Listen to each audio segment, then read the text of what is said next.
Hello, hockey fans! Welcome back to the Hockey Flow. My name is Josh. Today is Monday, May 16th, 2022. Thank you again for joining me today. Welcome back. Man, no playoff games today, so I figured what better chance than to give you a sneak peek of what our offseason cadence is going to look like.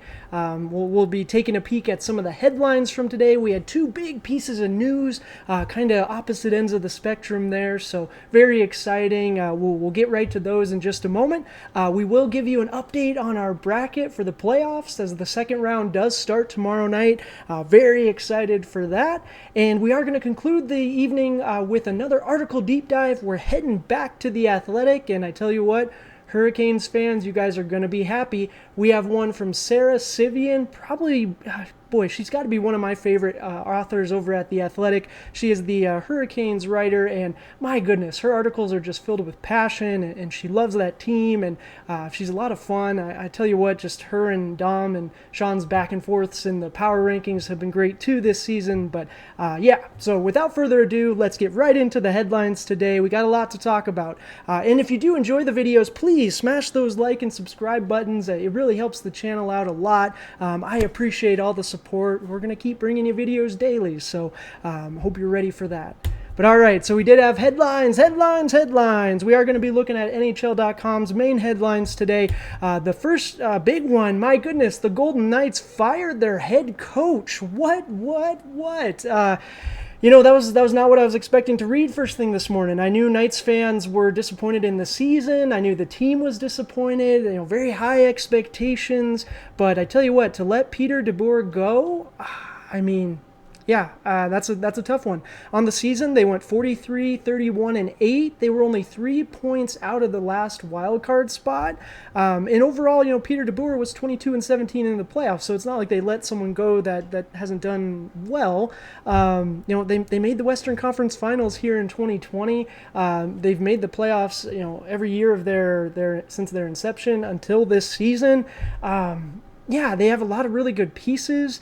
DeBoer did some good things with that team. I understand that they weren't necessarily playing on up to their standards this season, but they also didn't have the entire team together, I don't think, at any point. It sounds like Stone's having surgery too, so positive vibes his way. But the big talking point for this, and I know where everyone's gonna go, is this is Jack Eichel's fault. And I tell you what, man, that guy gets so much hate for nothing. I actually really like the guy. I think he's an excellent hockey player. Everything that he shows off the ice is great too. I even like the dig he took at Buffalo fans. No offense to Buffalo Sabres fans, but boy, that whole situation. If you've seen my videos before, you know where I stand on the whole Jack Eichel situation. It's his body, it's his choice, but boy, the amount of hate that guy gets, and you see videos all the time. Is he cursed, whatnot? Well, no, he's not cursed. He's an excellent hockey player, and is an excellent hockey player for the Knights. It came out he played the last 17 games, I want to say, of the season with a broken thumb. He still put up incredible numbers. I should have thrown up his player card from The Athletic, but you can always go check that out. Thank you again, Dom and Shayna, our daily plug, and thank you to you guys for those player cards. But I digress. Jack Eichel is a great player, and by no means did he get the head coach fired. Of course, I don't know everything. I'm not with the team, but from an outsider looking in, Jack Eichel is not to blame for this. If anything, the Knights management's a little impatient. Instant success will do that, right? You guys, Knights fans, you made the Stanley Cup Finals your first season in the league. That's not supposed to happen. And one of these days we'll have to do a deep dive into why that did happen. But yeah, at the end of the day, I think this is a classic case of a team maybe being a little impatient. I would have really liked to see DeBoer get another season with them next year. Everyone healthy, Eichel a full season under his belt.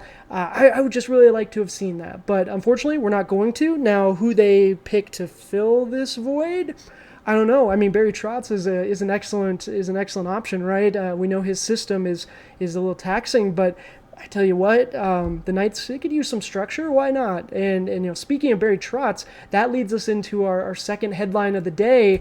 On the other end of the spectrum, the Islanders hired their new head coach. So we lose one head coach and we gain another. And tell you what, I'm really excited about Lane Lambert.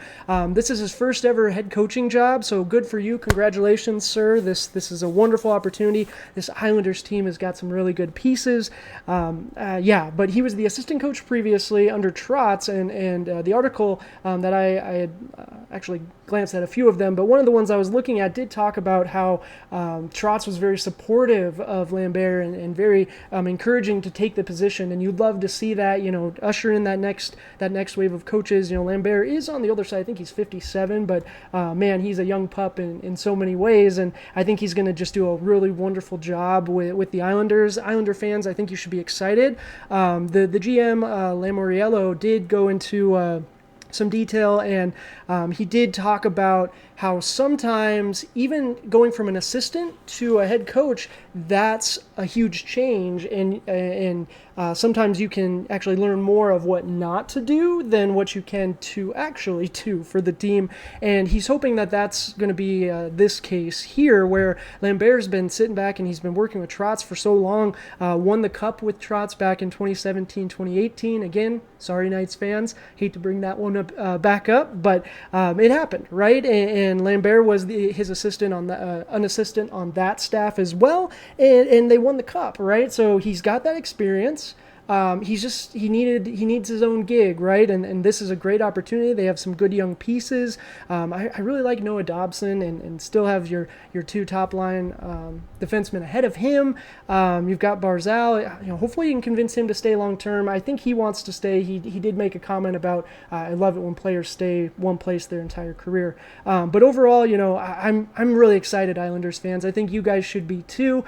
Please let me know down in the comments, how are you feeling about this one? I would love to know how you guys are actually feeling, since you're a lot closer to home on this one. And Knights fans, same with you guys. How do you feel about DeBoer being let go? Do you think he should have gotten an extra year? Do you think it was time? Who do we want to see replace him? I want to see all of it. Let me know in the comments. I'd love to have a conversation with you guys about it. All right, we are going to move into our bracket update. So this is going to be real quick. I might maybe just to brag a little bit. 6-2. We only missed out on 2 series in round 1.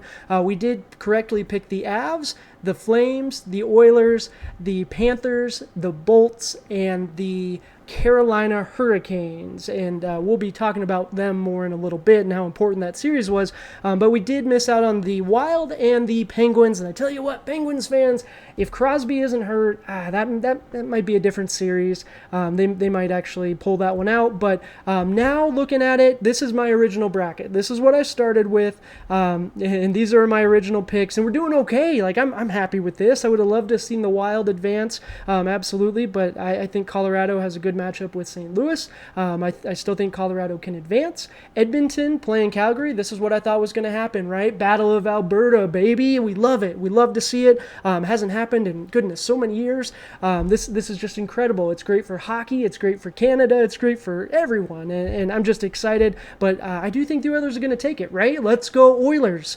Moving on to the Eastern Conference, Florida and Tampa. That's going to be a great series too. I did pick the Panthers to beat the Caps. It was a tough series. I do think the Lightning are gonna beat the Panthers this series. That doesn't change. They squeaked by the Maple Leafs. Good for them. And the Hurricanes. This is probably where my bracket's going to differ the most. The Hurricanes are going against the Rangers. And talking with Canes fans, I understand that the Rangers feel like you're kryptonite and you feel like you're going to get swept. But no, not at all. I have faith. Have faith. I think the Canes are going to go far now. I wouldn't be surprised to see them in the conference finals. Maybe exercise those demons and get back to the cup. So that's our bracket update. I'm excited to see how the round 2 shakes out. But keep tuning in. We're gonna keep picking games every day too.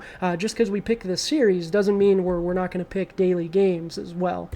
All right, going to get into probably my favorite part of the day. We're getting into our article deep dive. All right, so this one's a really fun one. As I said, Sara Civian over at The Athletic, one of my favorite writers over there, just has a lot of fun with the job, and her passion for the Canes really comes through, and you can just, man, it's just palpable. So kudos to you.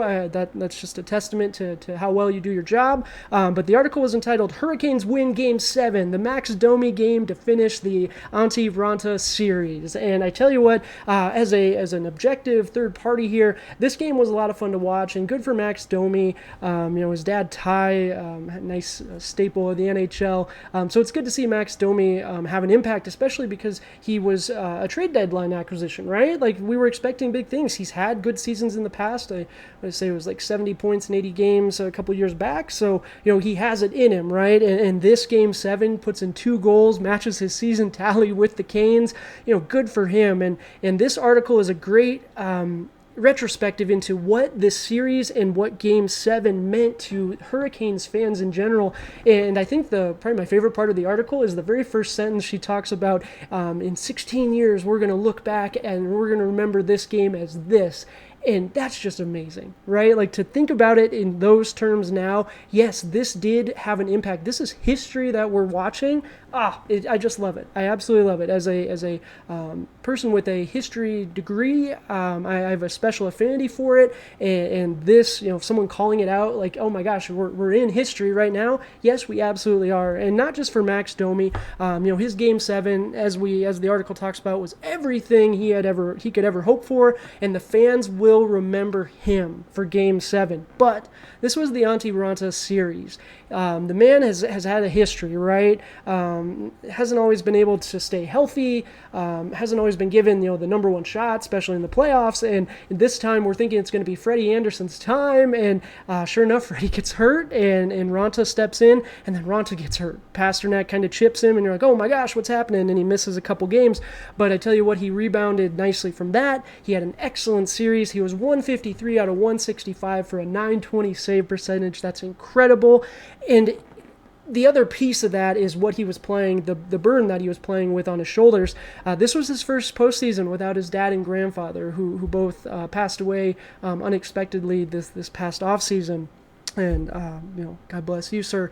I'm sorry for your losses. And this is just a testament to the greatness of sport, right? Like, he did this for them. He didn't have them to reach out to after the game. It just breaks your heart. And it was really just a wonderful job by Sara to convey the emotion of the moments and everything too. So I highly recommend this one. It was just a great article, and it really, the emotions of hockey are on full display, as I put it. And I really enjoyed this one. And as Sara puts it, Game 7 is Domi's, and if all goes right, this postseason will be Raanta's. I tell you what, Canes fans, I think you have a chance. I'm always going to be going, let's go Oilers, but I will say there is a special place in my heart now for Raanta and you Canes. But highly recommend this one. I'll leave the description down, or excuse me, I'll leave the link down in the description so you guys can check this one out. But yeah, that's going to do it for tonight. Thank you guys again for joining me. Again, if you do enjoy the videos, please hit that like button, hit the subscribe button, take a moment of your time, because I'm going to be bringing you videos all the time. We're going to be spending the off season together, breaking down all sorts of things. So I'm very excited about that. We also I think we're going to do a giveaway once we hit 100 subscribers on YouTube. So once we hit that point and we get a little closer, I'll start to let you guys know what we're thinking of. But I think it's going to be something real cool. But yeah, again, thank you guys so much. I really do appreciate all of the support. Until next time, cheers.